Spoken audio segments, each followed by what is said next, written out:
Hello YouTube family. तर आज आपण बनवत आहे विटॅमिन्स ए सी के बी असे आपल्याला शेवग्याच्या भाजीतून विटॅमिन्स मिळत असतात. तर त्यामुळे शेवग्याची भाजी नक्कीच खायला पाहिजेत. तर चला मग रेसिपी बघू. तर त्यासाठी घेतली होती तुम्ही शेवग्याच्या शेंगा. अगोदर शेंगा कट करून घ्यायच्या आणि शेंगाची अशी साल काढून घ्यायची. खाताना अडकणार नाही अशी साल काढून घेतली की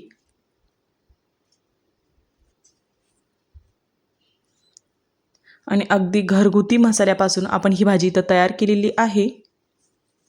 नंतर इथं सर्व साल इथं शेंगांची काढून घेतली होती मी.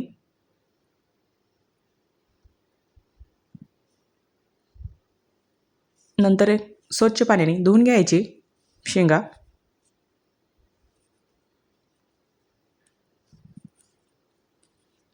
नंतर ठेवायची कढई इकडं. कढईत टाकायचे शेंगा. नंतर घालायची हळद, चवीनुसार मीठ घालायचं. नंतर थोडं तेल घालायचं. आता व्यवस्थित हे मिक्स करून घ्यायचं.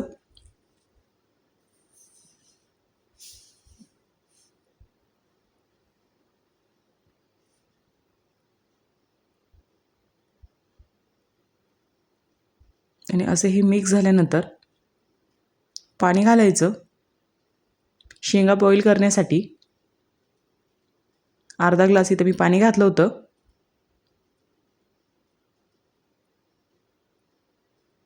आणि इथं आपल्याला शेंगा बॉईल करून घ्यायच्या आहे. झाकण ठेवून द्यायचं.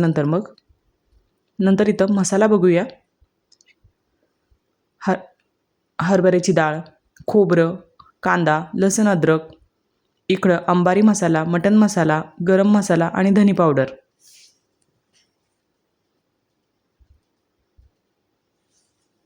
नंतर इकडं कांदा भाजून घ्यायचा.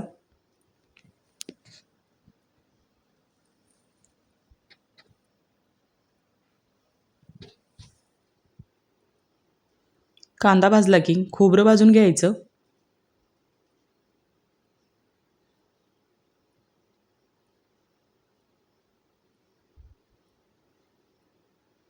नंतर हरभऱ्याची डाळ भाजून घ्यायची.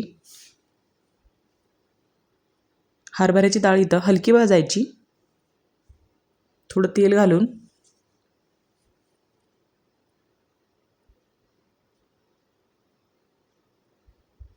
नंतर थोडी कोथिंबीर घालायची. आणि इकडं लसूण अद्रकची पेस्ट आपण खलबत्त्यात करून घेणार आहे बारीक. लसूण अद्रकची पेस्ट आपली तयार झाली होती. नंतर इकडं आपण वाटण तयार करून घेऊया. आणि इथं मी मिक्सरला बारीक करून घेतलं. नंतर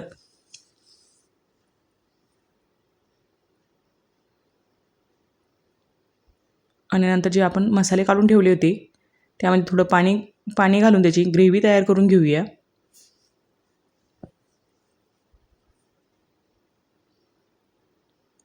आणि इथं आता आपली मसाल्यांची पण ग्रेव्ही तयार झाली होती.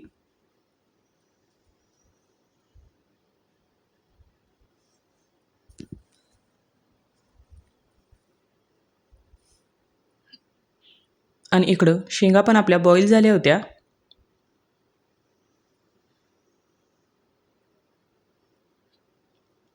नंतर शेंगा एका प्लेटमध्ये काढून घ्यायच्या. आणि त्याच कढईमध्ये तेल घालायचं.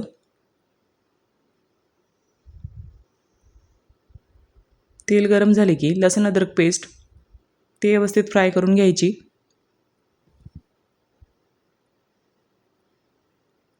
नंतर घालायचं लाल तिखट 2 चमचे. ते पण व्यवस्थित फ्राय करून घ्यायचं.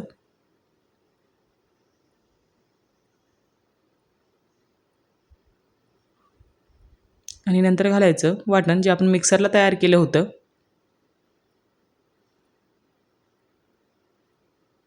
ते पण व्यवस्थित मिक्स करून घ्यायचं.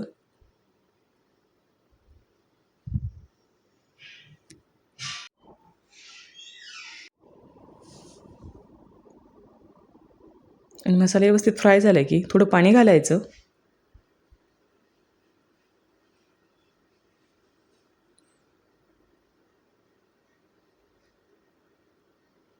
आणि छान आता आपल्या ह्या मसाल्याला इथं तरी आली होती. नंतर थोडी कोथिंबीर घालायची.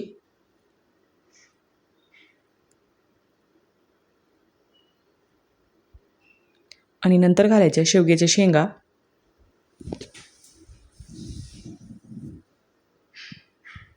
शेवग्याच्या शेंगा मसाल्यामध्ये व्यवस्थित मिक्स करून घ्यायच्या.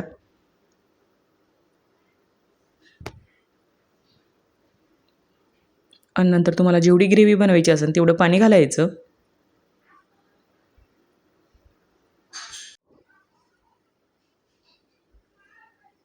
आणि नंतर 20 मिनिटासाठी भाजीला उकळून घ्यायचं आहे आपल्याला इथं.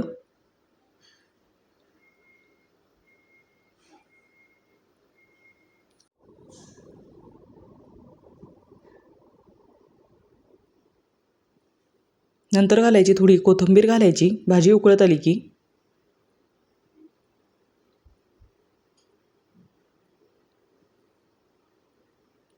आणि छान अशी आपली ही शेवग्याची भाजी तर तयार झाली होती. घरगुती मसाल्यांमध्ये आपण ही भाजी तर तयार केली होती शेवग्याच्या शेंगा. आणि तुम्हाला ही रेसिपी कशी वाटली कमेंटमध्ये मला नक्कीच सांगा.